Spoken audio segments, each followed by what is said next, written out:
Deltarune! It's a fun game! I'm assuming you've heard of it if you clicked on this video. Well, since release of Deltarune Chapter 2, a great mystery has plagued this game's fanbase. A mystery shrouding what might be next in the game's future. It is the item that is cryptically hinted at by Sean the shopkeeper, and the upgraded form of the item is found within the game files. And these two extremely obscure pieces of information have been motivating theories and discussions for the past 2 years. So now I'm taking it upon myself to solve this mystery once and for all. Join me in my first ever video, no pressure, as I take you through and attempt to solve Deltarune's mystery of the Shadow Mantle. So first, I'm going to go through all canonical information that pertains to the Shadow Mantle. Then I'm going to go through 3 popular fan theories that contain the Shadow Mantle, and go through if I agree or disagree with them. Finally, I'm going to explain my own fan theory of how I think the Shadow Mantle will work. And before we start properly, I need to say, spoiler warning for the first 2 chapters of Deltarune. The video was made before Deltarune Chapter 3, so obviously it will become updated very soon. The Shadow Mantle dialogue is only accessible after defeating both Jevil and Spamton. Once you've done so, and you've returned to Shorm at the end of Chapter 2, they say, "You have collected 2 Shadow Crystals, but don't let down your guard. I fear your next opponent may be..." In reality, it may be impossible to win, unless you have the power of the Shadow Mantle. Here, it may look like an old scrap of cloth, but... I can't find it. Did somebody take it? Well now, there goes your one chance at victory. And if you talk to Shorm again, they add even more dialogue. You have collected 2 Shadow Crystals, but unfortunately without the Shadow Mantle, at 2 you may remain. Fate is approaching, and it is not on your side.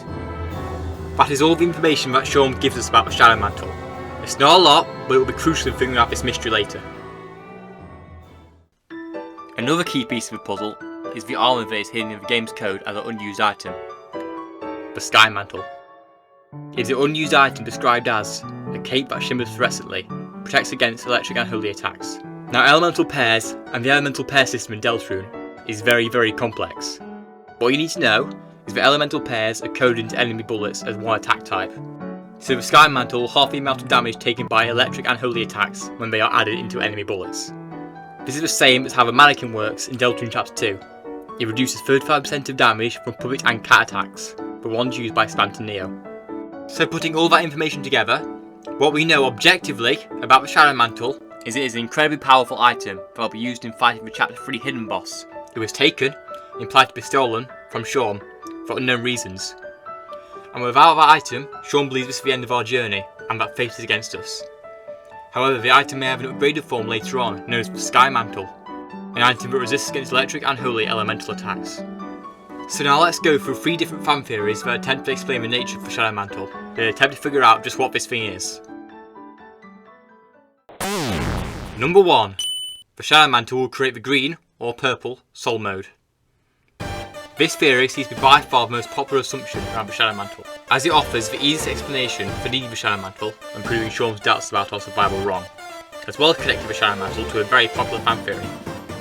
This theory is that the Deltarune secret bosses will use the souls from Undertale in their battles.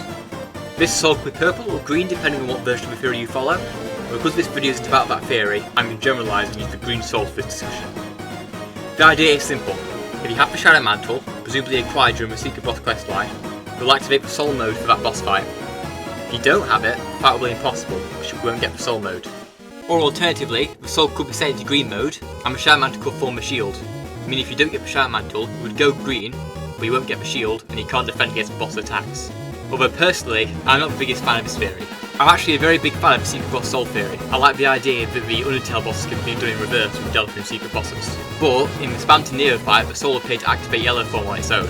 I don't see why an item we needed to turn into a new soul form when in Deltarune the soul can seemingly transform at will. Especially because how would the green soul work with normal battles and normal gameplay outside of the secret boss? Does the mantle just not work? Or would it still turn you green in normal enemy encounters, and the entire game will have to be recoded to include the green soul mode in every attack? So personally, I don't subscribe to this theory.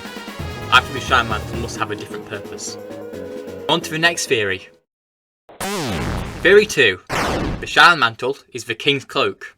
Now this plot point is very interesting, because it gives us an explanation for who took the Shadow Mantle, and why Shorm thinks it was stolen. The theory is that King stole the Shadow Mantle from Shorm when he took power before the events of Chapter 1. It presumably gave King the power he needed to beat the other 3 kings, and it's the cape that he uses to fight us at the end of Chapter 1 before it escapes when the battle concludes. The evidence for this theory: in the Until 6th anniversary livestream, Toby Fox himself describes the King's cloak as a mantle, which is a very odd choice of words. Oh no, I lost some damage. Another part my kids love, the cape. And he does just a little of the Lancer deforming, like becoming less spherical stuff here. Even though it's all a ruse. Spoilers. Cool mantle, bro. That is a cool mantle. The King's mantle is also black, and it appears to have some magical properties, since it flies away on its own free will when the King goes down.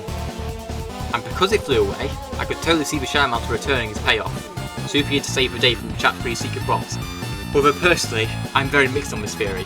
The easiest way to describe why Sean knows about the mantle. Plus, I'm not going to argue with Toby's word choice. However, the game makes it very clear at multiple points: we can't return to Dark Worlds. The Great Door that leads to the abandoned classroom is shut. It has no way of hopping Dark Worlds that we know of. I think this is the most likely fan theory out of the three I'm listing. I'm not going to bet on it happening. I don't think it would really impact the plot of the game if it was true. And finally, Theory 3. Woody Theory. The Shadow Mantle is a cowboy shawl.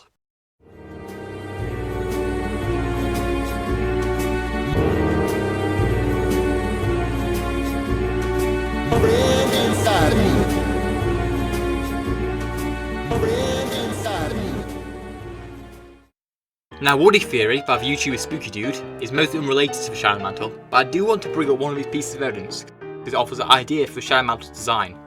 A mantle, by definition, is a loose, sleeveless cloak or shawl. The same item of clothing worn by stereotypical Clint Eastwood style cowboys.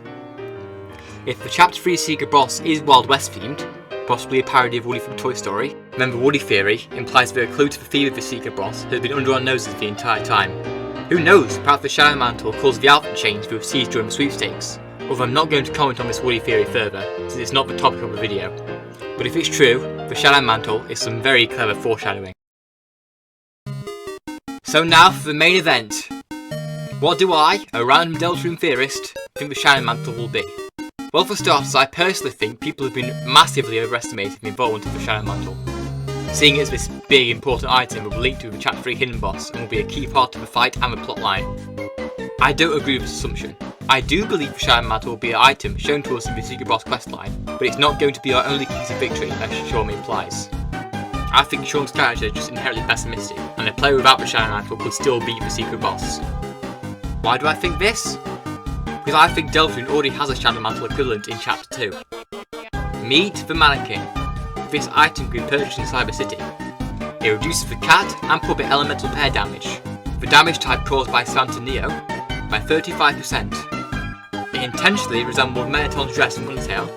It is sold to us by Addison, and if you give the loaded disc to the mannequin, Spamton refuses to fit in. This item is clearly intended to be an elemental pair resistance item, added to the game to help with secret bosses. These types of items are directly cited by Spamton during the Spamton Sweepstakes event. So my theory, put simply, is I think the Shadow Mantle will be an elemental resistance item. It will be a more visible and more important version of the Chapter 2's mannequin. The Shadow Mantle will be sold to us by a shopkeeper whilst we are on the secret boss questline, and although it will be less hidden when compared to a mannequin, I still think it will be optional. When equipped with the Shadow Mantle, it will likely save as a mannequin and buff our defense against the secret boss's strong attacks. So what element do I think this item is connected to, and by extension, what element will this Chapter 3 secret boss have? My guess, personally, is Dark/Star, because that element is directly cited by Spamton alongside his own element, Puppet/Cat. A darkness element resisted by the Shadow Mantle, the Dark Cloak, would make sense, since the mannequin is a puppet used to resist against puppet attacks. So, how strong do I think the Shadow Mantle will be? Well, if the mannequin gives 35% resistance against puppet attacks, and the Sky Mantle gives 50% against holy and electric attacks, then the Shadow Mantle will give between 40 to 45% resistance. Definitely enough to mitigate some strong attacks from this secret boss. So that's all well and good, but we still have one piece of the puzzle left, the Sky Mantle. Well, my theory for the Sky Mantle is it will be an upgraded form of the Shadow Mantle to change its elemental type, possibly enchanted by Sean. That's why I personally think it's been added to the game already as an unused item. I think the Sky Mantle is in the game currently because it's tied to Castletown and will be gifted to us later by Sean in his shop. At the end of Chapter 3, Sean will probably congratulate us with our victory against a powerful foe, and reward us with a mantle upgrade to apply a similar optional elemental resist to the next boss. So to recap, the Shadow Mantle will probably be an item that will be obtained on the Chapter 3 Secret Boss questline. It will be an optional item, so you can do the Secret Boss without it, but it won't be hidden, so most players will acquire it. It will almost half all damage taken from the Chapter 3 hidden boss, but it won't affect the Secret Boss's soul transformation. And in the end, obtaining the Shadow Mantle and giving it to Sean will upgrade it to the Sky Mantle. That's my first Deltarune theory video, hope you enjoyed. You can still hit subscribe if you want, and I'll probably make another theory. Thank you for watching.